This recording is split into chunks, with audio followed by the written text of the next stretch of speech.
Legal dictation with fluctuations. 5 seconds to start. Further, so far as the judgment cited by the respondents in civil appeal number 331 of 2014, we are of the view that the same has no application on the facts of the present case because the appellants in that matter are nowhere connected or concerned with the appellants in the present batch of cases as contended by the appellants. In that matter, the aggrieved persons have no challenged the acquisition proceedings, rather they accepted the acquisition but filed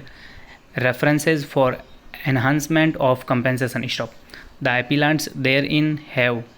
accepted the compensation in the year 2001 itself after the passing of the award, and their compensation have been taken in the year 2001 itself by the authorities concerned, whereas in the present batch of appeals the appellants are still in the possession and they have not accepted any compensation for their acquired land. Secondly, the impugned judgment in the present appeals is 2 years after passing of the impugned order in CA number 331 of 2014. Therefore, the impugned judgment of CA number 331 of 2014 is totally different from the impugned judgment in the present batch of matters and are in no way connected to each other.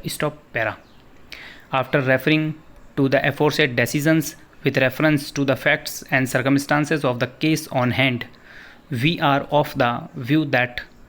physical possession of the land belonging to the appellants have neither been taken by the respondents nor compensation paid to them, even though the award was passed on 6/8/2007 and more than 5 years have lapsed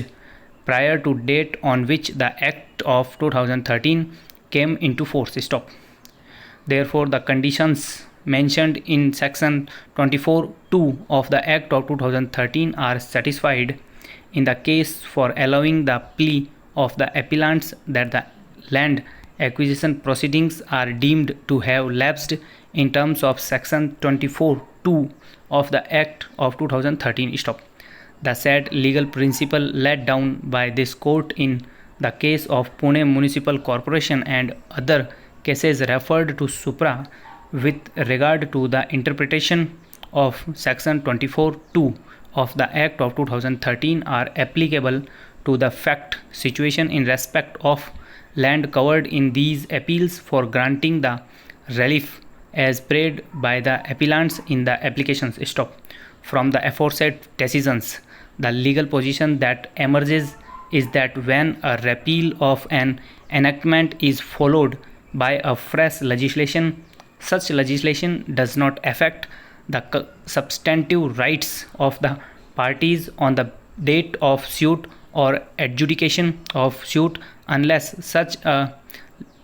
legislation is retrospective and a court of appeal cannot take into consideration a new law